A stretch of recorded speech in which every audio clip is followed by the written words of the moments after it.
Thank you, DigitalFUTURES, for honoring me with this award. I'm truly humbled.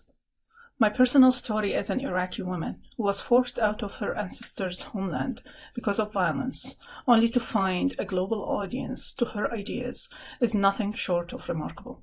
I'm immensely grateful to all the people and places that helped me be here today. I'd like to extend this honor to Robert McNeel Associates for taking a chance on me very early on, and for their incredible vision, insisting on excellence and community, for providing a safe and fertile ground for many brilliant ideas to flourish and take hold. Most importantly, I think the real reason why PanelingTools is honored today is because of our passionate users who have been relentless in their criticism of our work throughout the years, and for occasionally reminding us how it changed their own lives. In hopes of inspiring minds more creative than mine, please allow me to share a small slice of my journey with PanelingTools and how it came to be. I have a background in both architecture and engineering, and have always been fascinated with tools as conduits for creative expression. When I understood the creative design process as a reflective flow between the mind and the product, it became clear to me that the medium should facilitate an unobstructed flow between the designer and their creations. My curiosity about digital tools started some 23 years ago when I was a graduate student at Auckland University in New Zealand, looking into digital methods available at the time and how intuitive it was to create pattern concepts. It was clear that these tools were not designed with the creative design process in mind.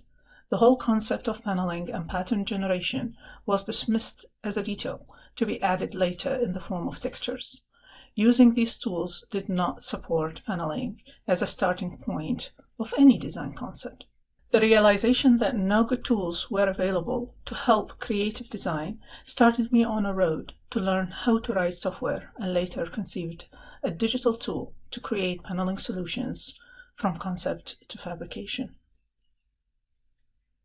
For any creative design tool to be successful, they need to satisfy 4 requirements. They need to be useful, that is, they fill a gap or solve a problem.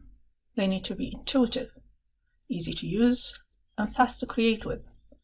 They also need to be reflective, that is, easy to edit creations and instantly see the result. Finally, they need to be affordable. They have to be easy to find and access. There are abundance of patterns in nature and strong mental image in designers' minds about how they look and how they ought to look in their designs. But the problem is that they are time-consuming to express using any design medium. They are very time-consuming to edit and recreate, and it's really hard to build complex paneling solutions using traditional technologies. Many things changed in the past couple decades. Fabrication technologies shattered the barrier of paneling complexity and its affordability in building design. Yet there was no medium available that supported designing complex paneling solutions that also communicated well with fabrication. Paneling tools for Rhino and Grasshopper simply filled that gap with an intuitive digital tool that is easy to use, edit, and access. It became an essential part of the designer's digital toolkit, whether to create a concept, communicate it, or build it. When I first started the PanelingTools project, I had 2 goals in mind.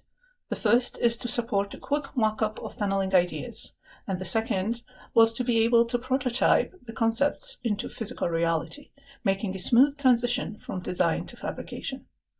At first, I did not have a clear idea about the specific flow or functionality. I only had a concept of a tool that was itself uncertain, and I used a reflective process to create it. It meant that I needed to involve the end users very early in the process. PanelingTools development followed a path very similar to that of any other creative design project. It started with a problem to solve, synthesized a concept prototype, then shared it with others for feedback. I actively listened to the user suggestions, but most importantly, tried very hard to understand the workflow and what they like to achieve. I weeded out undesired features and redesigned the flow and functionality multiple times. The work did involve many more cycles of prototyping, reflection, refinement, and full partnership with the users. Over time, PanelingTools started to shape into a useful general tool to release. We documented the features, examples, and workflows, and shared it with the community. It is important to stress that I was afforded to develop PanelingTools using this reflective cycle because there was a community of willing users to work with, and because I had access to a digital platform that was stable, open, and powerful.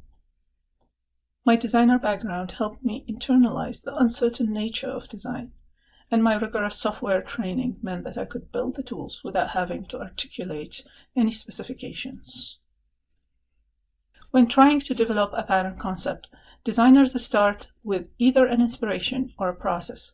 The initial inspiration can be a picture, a terrain, a form, some flow, a scale, a pattern, or some other elements. Instant preview meant that the designers can reflect on their creation in real time. PanelingTools uses a two-step solution: grid first, then panel. This gives maximum flexibility to develop paneling ideas intuitively. The grid helps set the flow and the scale quickly using various methods. Paneling patterns can be conceived out of connecting grid points, but also can be predefined modules. The output of panels can be in any geometry format. Designers can pick the one that is useful for the particular stage of design. At early stages of design, users can quickly synthesize their concepts with lightweight geometry. Once the concept matures, the tool allows creating more detailed panels on the expense of heavier models and slower feedback.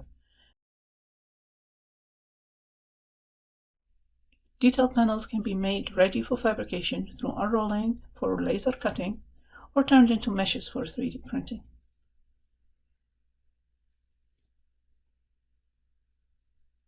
To give you an idea how paneling is actually built in practice, I'd like to share with you the paneling process in the movie Terminator Genesis. The set designer Andrew Rida used PanelingTools to develop and then build his paneling concept. He started with an atmosphere, a feel of space, but also took it all the way to fabrication. When building the actual set, the 3D models were passed to the contractor.